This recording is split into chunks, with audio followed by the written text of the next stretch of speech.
देखिए, ये है सिंधु नदी, जो तिब्बत से निकल के पाकिस्तान वाले एरिया से होते हुए अरब सी में गिरती है। फिर ये यहां से झेलम नदी निकलती है, फिर यहां से चेनाब नदी निकलती है और ये दोनों आपस में मिल जाती हैं। और फिर ये निकलती है यहां से रावी नदी, और ये जो आप देख रहे हैं यहां से निकलती है ब्यास नदी, और सतलुज जो है वो यहां से निकलती है। ये पांचों मिलके सिंधु नदी में मिल जाती है, और ये साइड से यहां से आती है सरस्वती नदी। तो ये टोटल मिलके 7 नदियां हैं।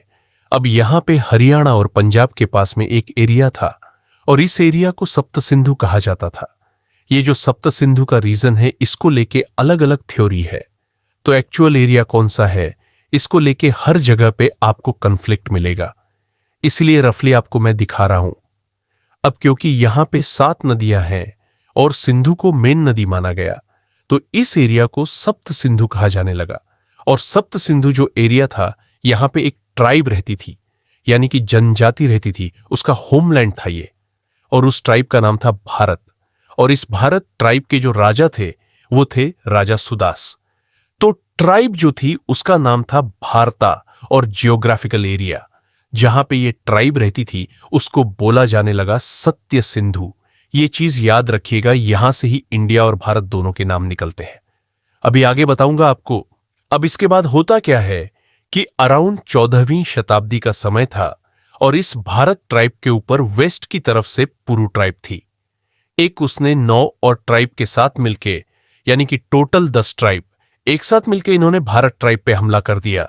ये बहुत ही फेमस लड़ाई है, इसको बैटल ऑफ 10 किंग्स के नाम से जाना जाता है। आर्ग्वेद के 7वें मंडल में जैसा लिखा है वैसा ही स्टेप बाय स्टेप आपको मैं बता रहा हूं। तो ये जो लड़ाई हुई ये रावी नदी के पास में हुई, लेकिन हुआ क्या इसमें कि इस लड़ाई में सप्त सिंधु किंगडम के जो भारतास थे उन्होंने इन 10 ट्राइब्स को एक साथ हरा दिया, और इनको हराने के कुछ दिन बाद ईस्ट के एरिया में अजस सिग्रूस और यक्षुस को भी हरा दिया। तो इस तरीके से काफी एरिया आ गया था भारत ट्राइब्स के पास, और इन्होंने इंडिया का पहला अंपायर बनाया, जिसमें जियोग्राफिकली यह अंपायर सप्त सिंधु नाम से फेमस हुआ।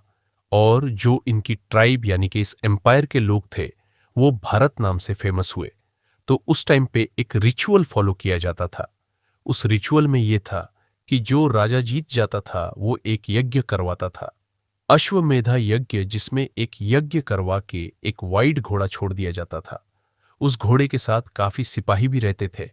जिस जिस एरिया में वो घोड़ा जाता था वो एरिया उसका हो जाता था, और अगर कोई राजा इसके अगेंस्ट में खड़ा होता था तो उसको इन सिपाहियों से लड़ना होता था। इस यज्ञ का जो स्टेप बाय स्टेप प्रोसेस है वो यजुर्वेद में है। तो शॉर्ट में मैं आपको बता दे रहा हूं।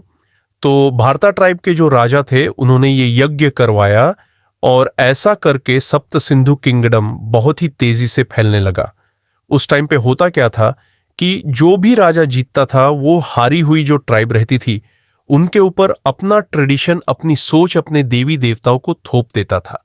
लेकिन भारत ट्राइब के जो राजा थे, राजा सुदास, उन्होंने ऐसा नहीं किया, बल्कि जितनी भी ट्राइब को हराया सबको एक साथ लेके अपना ट्रेडिशन, अपनी सोच, अपने देवी देवताओं को थोपने की बजाय सारी ट्राइब, जिसमें हारी हुई ट्राइब भी थी, उन सबके जो पढ़े लिखे लोग थे, जो नॉलेजेबल लोग थे, उनकी नॉलेज, पूजा करने का तरीका, इन सारी चीजों को जोड़ के इकट्ठा किया और वेदास बनाए। अब क्योंकि अपना ट्रेडिशन किसी को नहीं छोड़ना था और अपने देवी देवताओं की जो पूजा वगैरह थी वो कर सकते थे, तो ये जो एम्पायर था, इस एम्पायर के साथ बहुत सारी ट्राइब्स आकर के जुड़ी, और ये एम्पायर बहुत तेजी से फैला, और इस पूरे एम्पायर के जो लोग थे वो भारतीय कहलाने लगे, और जो लैंड था वो सप्त सिंधु कहलाने लगा। ये जो पार्ट मैं बता रहा हूं, जो अभी आगे आने वाला है, ये मैंने लैंड ऑफ 7 रिवर करके एक बुक है उससे लिया है। अब ये जो ट्राइब थी, ये जो एम्पायर था, इसके लोग तो अपने आप को भारतीय मानते थे, लेकिन जियोग्राफिकल लोकेशन जो थी उसको सप्त सिंधु कहा जाता था। तो जो बाहर के लोग थे वो सिंधु नदी के इस साइड जो लोग रहते थे उनको सप्त सिंधु नाम से जानते। अब इसके बाद होता क्या है कि जो पर्शियंस थे उनके साथ दिक्कत ये थी कि वो एस को एच की तरह बोलते थे, इसलिए पूरे मिडिल ईस्ट में सप्त सिंधु जो था वो हप्त हिंदू बोला जाने लगा।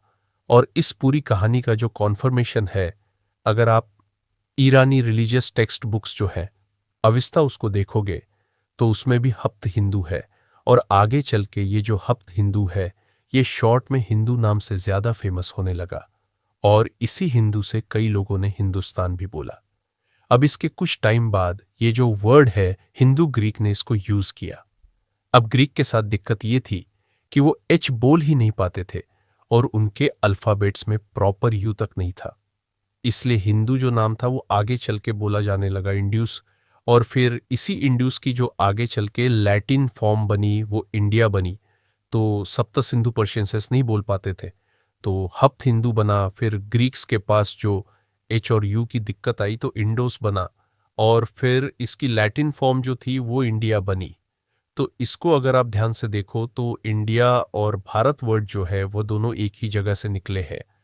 तो ये जो पूरा आइडिया ऑफ इंडिया है ये किसी बाहर वाले ने नहीं दिया था, बल्कि मिसप्रोनंसिएशन की वजह से हुआ था, और इसको ब्रिटिशर्स ने भी नहीं दिया था।